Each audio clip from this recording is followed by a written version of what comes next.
eterna pergunta que sempre nos assombrou, especialmente em noites e trevas. Estamos sozinhos no universo? Não podia ser avião, nem helicóptero, nem balão. Era como se fosse um prato de sopa visto por baixo, rodopiando, sem fazer um único som. Seres de outros planetas visitam a Terra? É só a gente se preparar, que eles estão para chegar aí. Alienígenas estão nos observando? Esse círculo aqui é uma das marcas, segundo eles mesmos, são as marcas das sapatas das naves quando estiveram aqui. Tá, temos 3 aqui, temos essa, temos mais uma aqui no alinhamento, tá? O que mostra uma possibilidade de um tripé.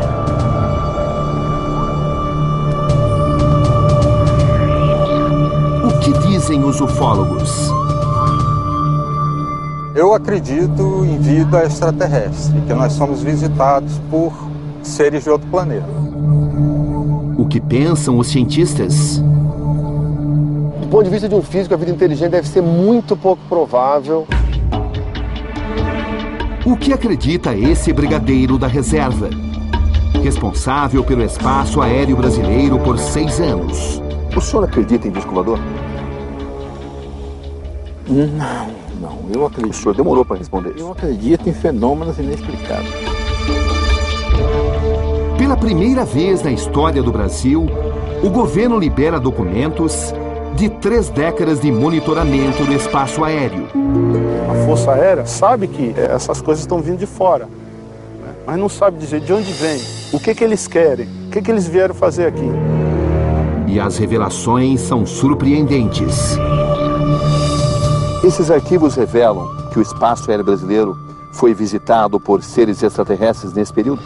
Revelam que objetos não identificados circularam no espaço aéreo brasileiro.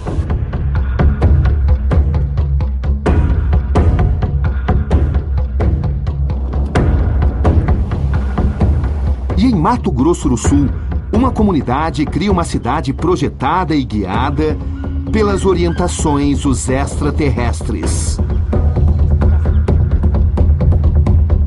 Os formatos das casas, a escolha dos alimentos, o aerodisco,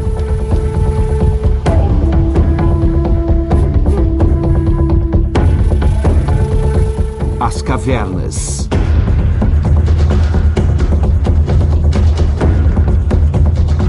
e uma imagem intrigante, inédita na televisão brasileira. Os ufólogos do Projeto Portal gravam o que eles classificam de aparição de um extraterrestre. Os extraterrestres não são uma aberração da natureza, e muito menos uma anomalia. Os extraterrestres são seres humanos altamente, com uma tecnologia muito elaborada, muito evoluída, e um padrão vibracional muito além. As imagens são submetidas a especialistas. O que eles têm a dizer? Se eles são como nós, se eles falam como nós, se eles agem como nós, se eles são iguais a nós, então eu também posso ser um extraterrestre. Lunáticos ou um povo escolhido por uma inteligência superior?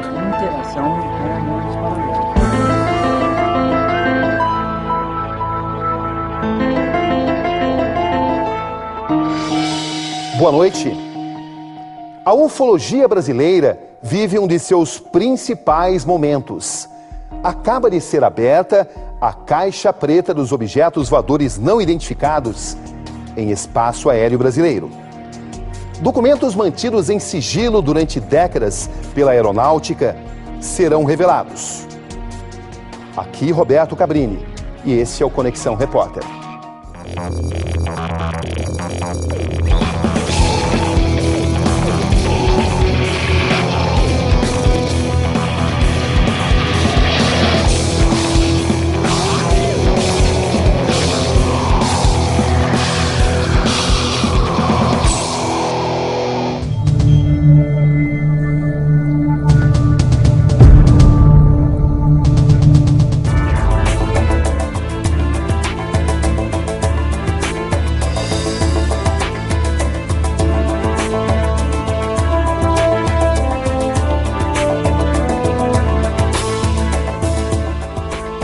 quem tiver algum local onde pousou um OVNI, que ficou uma marca estranha no local, primeira coisa, isolamento desse local. Por que o isolamento? Para evitar qualquer tipo de alteração que alguém possa fazer, até sem querer. E esse isolamento é necessário para que a gente possa fazer uma perícia inicial, uma análise preliminar no local.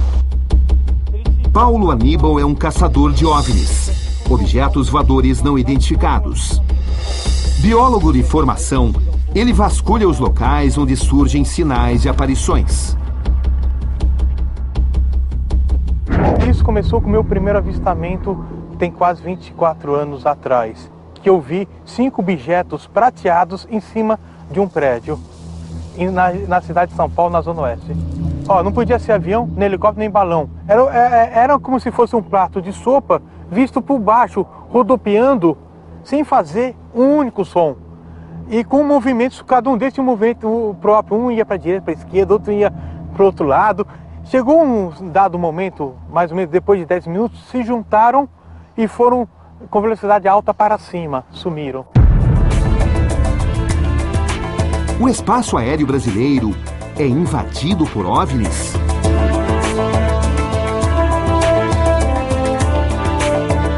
O céu do Brasil é ocupado por UFOs?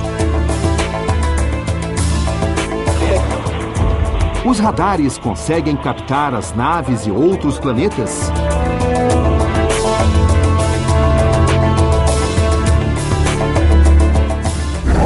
Pela primeira vez na história do Brasil, o governo libera documentos de 5 décadas de monitoramento aéreo.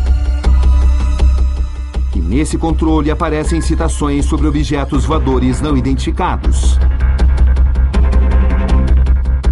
4.000 páginas de revelações ufológicas. Documentos. Desenhos. Fotos. E vídeos. Tudo baseado em relatos de avistamentos. Relatos feitos por pilotos e controladores de voo. Esses documentos foram liberados depois de uma exaustiva batalha dos ufólogos. Uma comissão foi criada para pressionar o governo.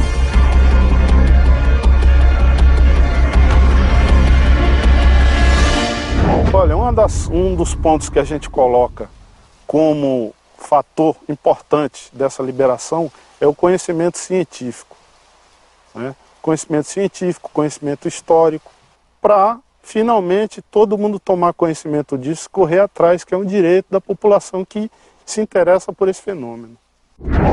Os documentos estão disponíveis no Arquivo Nacional. Um dos mais relevantes é o da chamada Operação Prato. Veja trechos de um dos depoimentos do piloto. Dia 28 de novembro de 1978, Tomé Açu, Pará. Quando iniciada a descida, observou-se o deslocamento de um objeto voador não identificado. O OVNI manteve-se em voo nivelado por um período de 4 minutos, com a mesma velocidade da aeronave. Em seguida, subiu em ângulo acentuado, em grande velocidade. Agora repare esse trecho. O relator não observou detalhes estruturais devido ao seu estado emocional decorrente do avistamento. Nesse outro documento, o relato chama ainda mais atenção. Corpo luminoso de cor amarelo avermelhada, brilho intenso, deslocando-se a baixa altura, baixa velocidade. Acelerou até atingir grande velocidade.